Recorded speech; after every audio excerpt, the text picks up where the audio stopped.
बीवी अपने शौहर से, मैं इस ड्राइवर को नौकरी से निकाल रही हूँ। इस कमीने की वजह से मैं आज दूसरी बार मरते मरते बची हूँ। शौहर ने बोला, बेगम प्लीज़ इसे आखिरी मौका और देना। जितना मर्जी बंदा पढ़ा लिखा हो, कांच के दरवाजे पर आकर वो रुक ही जाएगा और सोचेगा दरवाज़ा अंदर से खोलना है या बाहर से। लड़की नजूमी से, मेरा ये साल कैसा गुजरेगा नजूमी, इस साल तुम्हारी शादी हो जाएगी।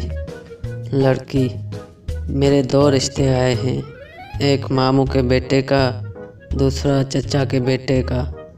पता नहीं इन दोनों में कौन खुश नसीब होगा। नजूमी, मामू का बेटा खुश नसीब होगा और तुम्हारी शादी चचा के बेटे से होगी। सरदार अस्पताल गया तो नर्स ने बताया, मुबारक हो सरदार जी, इस वक्त 2 बज रहे हैं और आपके बच्चे भी 2 ही हुए हैं।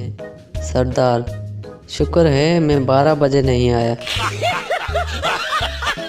कुव्वते बर्दाश्त में इजाफे के लिए दिन में 5 मरतबा उलझी हुई हैंड फ्री खोलें।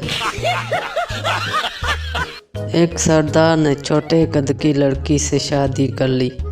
लोगों ने पूछा, सरदार जी इतने छोटे कद की लड़की से शादी क्यों की?